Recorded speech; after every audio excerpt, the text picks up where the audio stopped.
ድህነት አያጸድቅም የሚለውን ሀሳብ ያው ብዙ ማህበረሰቡ ድሃ ስለሆነ ይፈራል። ማህበራዊ ድረገጾች ላይ የሚመላለስ አንድ ቪዲዮ አይቼ ነበር። እዛ ቪዲዮ ላይ ድህነት አያጸድቅም የሚል ሀሳብ ወይም ይዘት ያለው መልእክት ሲያስተላልፉ ነበረ። በእርግጥ ምን ለማለት ፈልገው ነው የኔታ? ጥሩ ነው።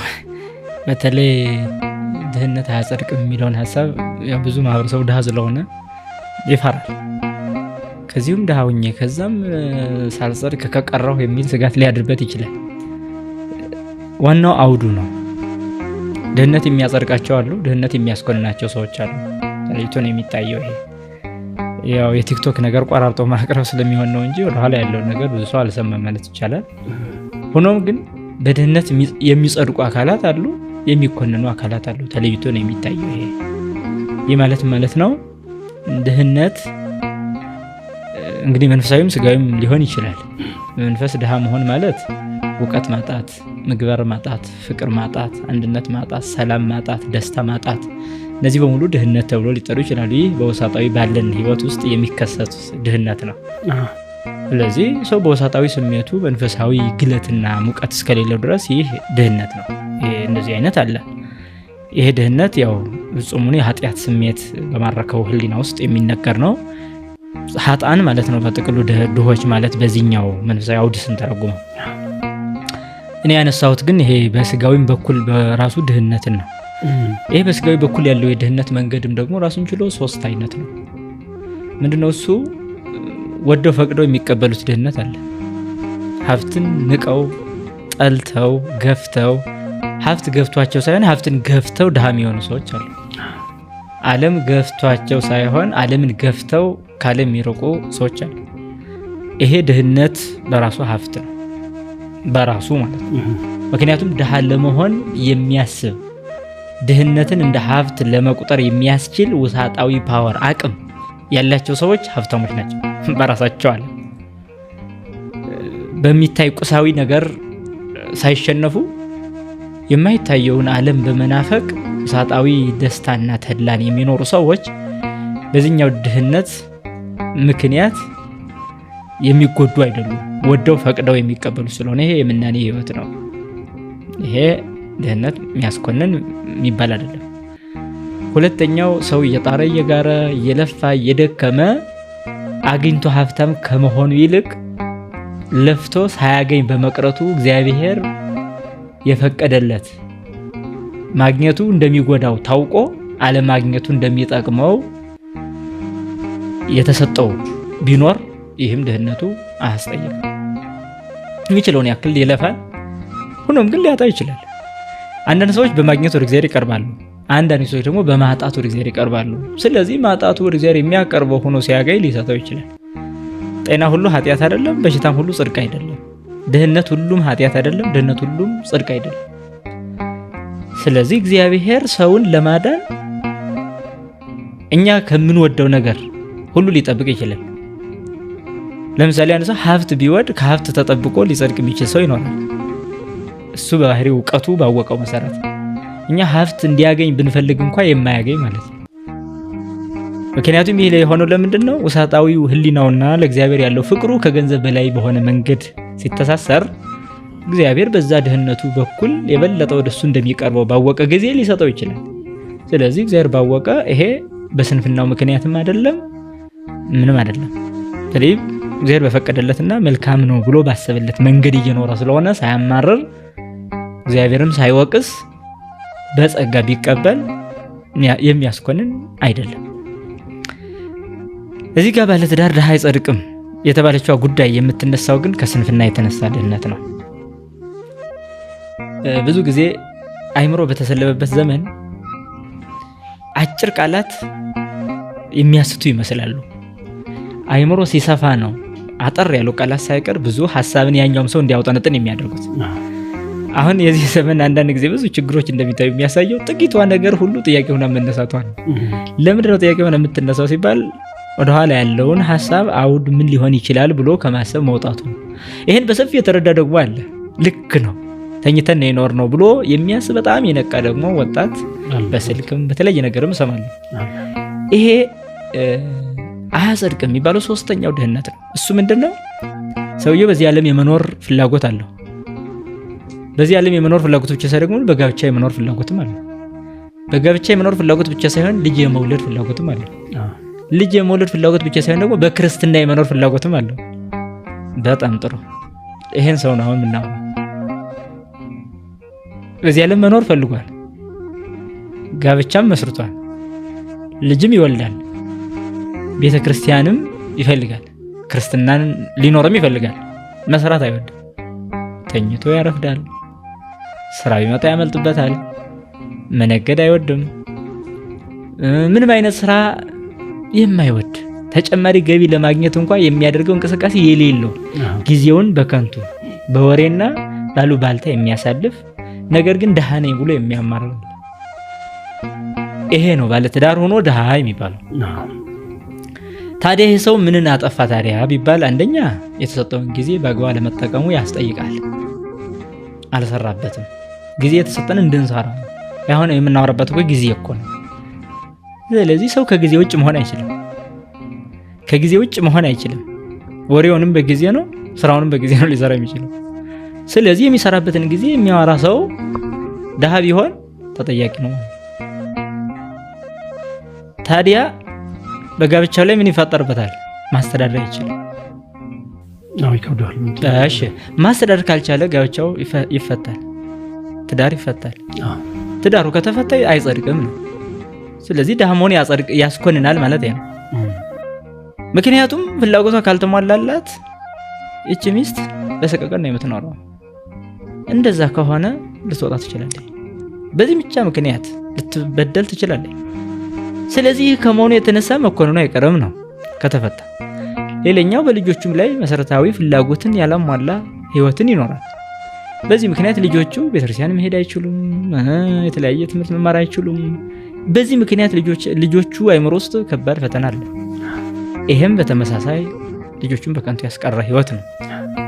ሌላኛው ክርስትናንም መኖር አይችልም። ይህ ሰው ክርስትና ምን አለ? አስራት ማውጣት አለ።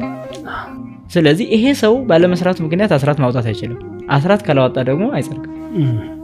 አይ ያለችኝ ትንሿ እሷን አወጣለሁ ካለ ብዙ ጊዜውን ስላከሰረ ጥቂት ማውጣቱ በራሱ ያስኮንነዋል። ለምን?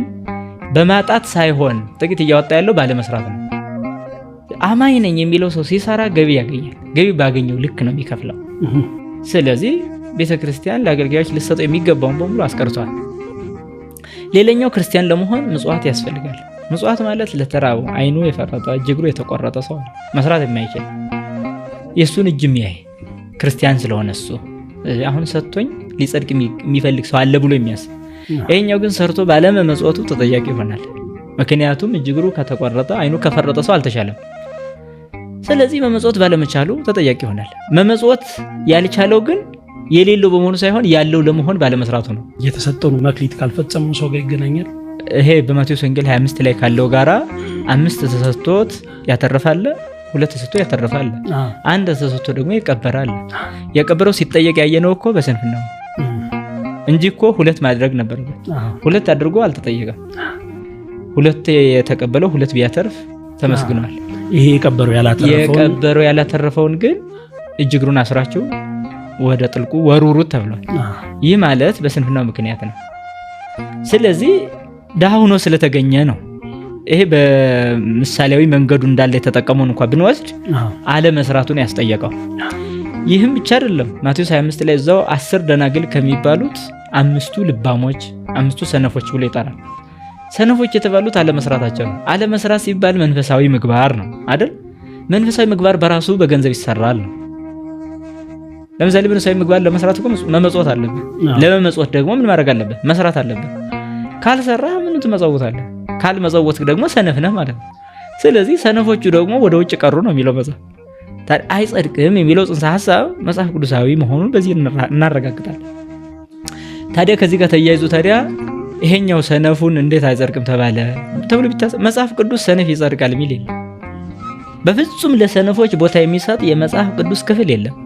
አንድም ቦታ እንድንተጋ፣ እንድንነቃ፣ እንድንሰራ፣ እንድንጠነክር የሚናገር እንጂ ሰነፍ እንድንሆን፣ ድሃ እንድንሆን፣ እንድናማረር የሚናገር መጽሐፍ ቅዱስ የለም። ሰነፍ ለመጽደቁ ምክንያት የሆነ ምንም ነገር የለም።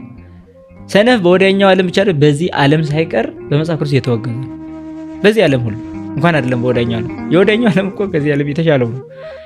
ሐዋርያው ቅዱስ ጳውሎስ የሚገርም ቃል ይናገራል። በኤፌሶን መልእክቱ ምዕራፍ 4 ቁጥር 28 ላይ ምኑ ላይ ያስቀምጣል? የሰረቀ ከእንግዲህ ወዲህ አይስረቅ ይላል። ሰነፍ አሁን መስራት ካልቻለ ወደ መስረቅ ነው ሊሄድ የሚችለው። ስለዚህ የሰረቀ ደግሞ አይስረቅ አለ። ይህን ካለ በኋላ ግን በዚህ ፈንታ አለ በዚህ ፈንታ ለሌላው የሚያካፍለው ይኖረው ዘንድ በእጁ ስራ መልካሙን ለመስራት ይድከም ይላል። ይድከም ነው የሚለው፣ መልካም ለማድረግ ለሌላውም ለመትረፍ። በሌላ መልእክት ደግሞ በጣም በሚገርም ሐዋርያው እንዲህ በማለት ይናገራል። ዘኢይፈቅድ ይትቀነ ኢይሴሴ፣ ሊሰራ የማይወድ ሰው አይብላ ይላል። አይብላ ማለት በዚህ ዓለም ካለው ምግብ ጭምር ተከልክሏል ማለት ነው። ስለዚህ ታዲያ ከዚህ ዓለም ምግብ ጥቂት ከሆነው ነገር የተከለከለ ሰው ትልቅ ወደ ሆነው መንግስት ማየት ይገባል ተብሎ የሚታሰብ ሰነፍ ሰው የለም። በዚህ ነው የምንረዳው እንጂ አንድን ሰው ለምሳሌ ኢዮብ ሀብታም ነበር፣ አጣ፣ በማጣቱ ተጠያቂ አይደለም። አንድም ሰው ሰርቶ ቢያገኝ ቤቱ ቢቃጠልበት ተጠያቂ አይደለም። ንብረቱ ቢከስር ቢወድም ተጠያቂ አይደለም። ነገር ግን ባለመስራት ምክንያት ሰነፍ ሆኖ ድሃ የሆነ ሰው ነው አይጸድቅም የምንለው። ያለመጽደቅ ምክንያቶቹ ደግሞ ፊት ለፊት መጡ ማለት ነው። ቁጭ አሉ ቀጥታ ማለት ነው። ምክንያቱም አንደኛ ጊዜ አክሳሪ ነው፣ ሁለተኛ ጉልበት አክሳሪ ነው፣ ሶስተኛ ለስራ ያለው ቦታ ሰነፍ መሆኑ በራሱ ያስጠይቃል ነው እንዳለ። ኃጢአት ወደዚህ ዓለም የገባው በስንፍና ምክንያት ስለሆነ ሰነፎች ባለመስራታቸው ለኃጢአት ምክንያት ይሆናሉ። ሔዋን ባለመስራት ምክንያት ይህን የዚህ ዓለም መዘዝ መጥቷል። ስለዚህ ታዲያ የማይሰራ ሰው እንደገና ሌላ ምንም ሊፈጠር ይችላል። ወደ ስርቆት መሄዱ አይቀር፣ ወደ ማጭበርበሩ፣ ወደ ተንኮሉ መሄዱ አይቀር እና ይሄንን ብሎ የሚከለክለው በራሱ እጅ ስራ ደክሞ መኖር ሲችል ነው ሰው የሚከለክለው። ሌላኛው ጌታችን መድኃኒታችን ኢየሱስ ክርስቶስ እንዲያውም ባለጸጋ ነው አይጸድቅም ያለ እንጂ ድሃ አይደለም የሚል መጽሐፍ ቅዱሳዊ ጥቅስ ለማምጣት የሚሞክሩ ሊኖሩ ይችላሉ። ጌታችን መድኃኒታችን ኢየሱስ ክርስቶስ ከአንድ ጠያቂ አካል ጋር ያደረገው ቃለ ምልልስ በማቴዎስ ወንጌል እናውቃለን። ማቴዎስ 18 የዘላለም ሕይወት ወርሰን ምን ላድርግ? ጥሩ ጥያቄ ነው። እንዲህ ሲል ጌታ ምን አለ? ትእዛዛቱን ፈጽም አለ።